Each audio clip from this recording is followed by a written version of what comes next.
Hi, I'm A.C.Strange, and this is the Bad Movie Show, episode 2.1. Actually, a funny thing happened on the way to episode 2.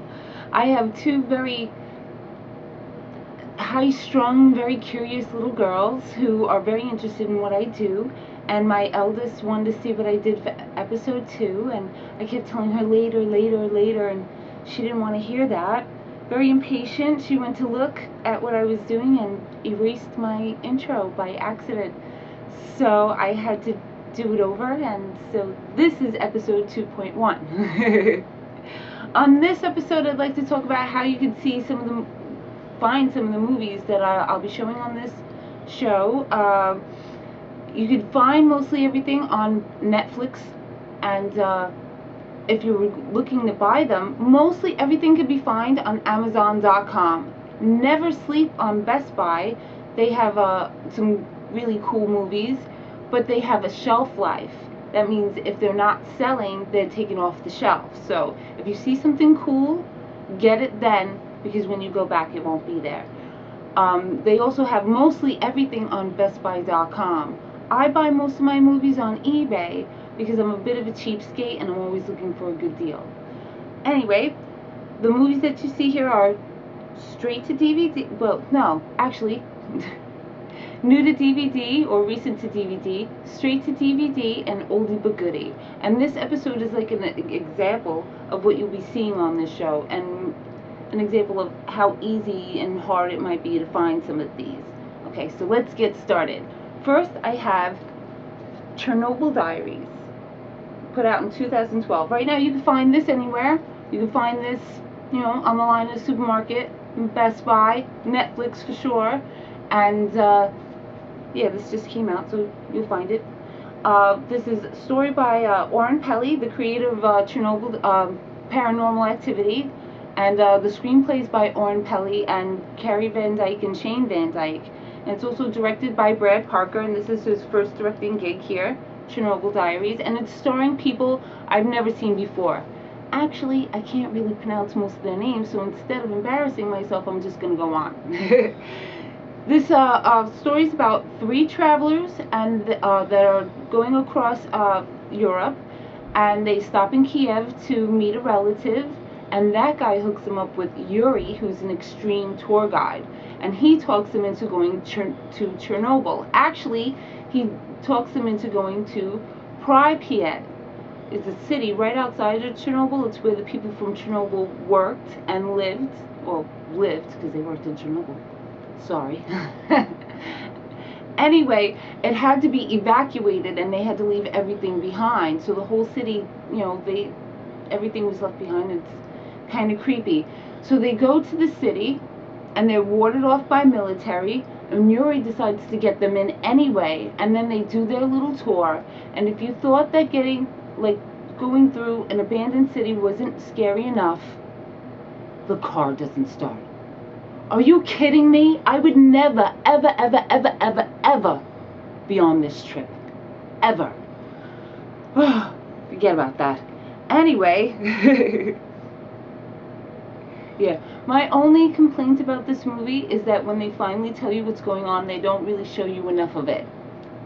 But other than that, it was really cool, really creepy, and yeah, I would never be on that trip.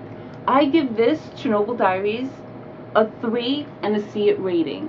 I also think that this is going to set the standard for the trend of movies in the next few years, and it might be, forgotten. So I wanted to review it and let you know about it now. So, yeah. Give this a 3. See it. Thought that was cool. Next up, I have 2001 Maniacs.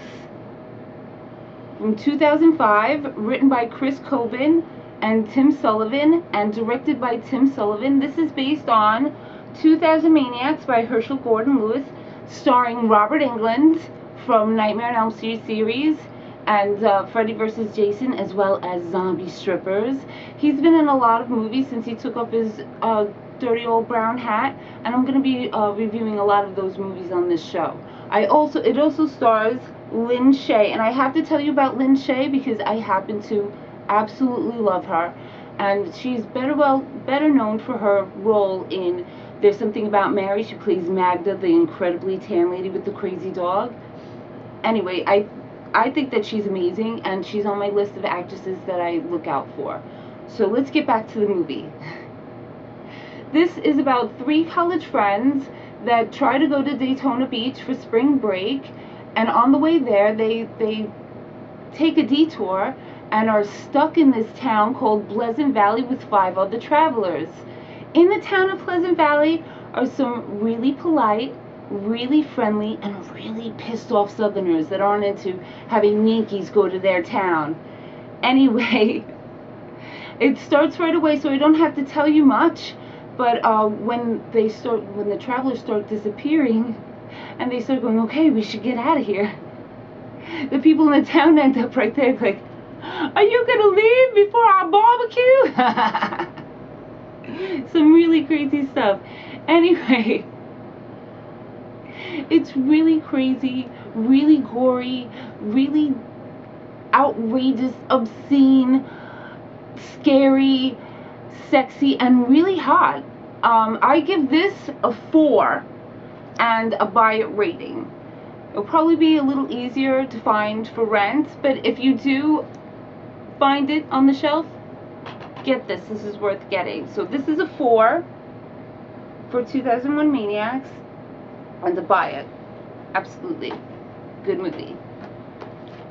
Last but not least, I have Chopping Mall, 1986, written by Jim Wynorski and Steve Mitchell, and directed by Jim Wynorski. And this stars Kelly Maroney, sorry about that. And she was in Night of the Comet, one of my favorite films. I love that movie. And the robots are made by Robert Shaw, and cameos by Mary Warnoff and Paul Bartel. And those are 2 actors that you'll see on the show, not see, but I'll be reviewing their movies quite a bit on the show. I happen to like them, so they're great. Anyway, there's new security at the Park Plaza Mall, and when lightning hits the mall's mainframe, it sets the robots crazy, and they set off into the mall to kill anything that moves. And then there's 4 couples in the mattress store having an after-hours party, and they're in for a killer time. So this is basically bots, boobs, and blood. I'd give it a 3.5 and a definite buy it rating, because if you find it at all, you're lucky. This is one of the hardest movies it was for me to find for my collection. My husband actually found it in Las Vegas when we were on vacation, so that's cool. I recently saw it on one of those cult classic multi-packs, and those are always good to get, because let's say you find one for $7.99 and there's only one movie that's good. At least you have that movie.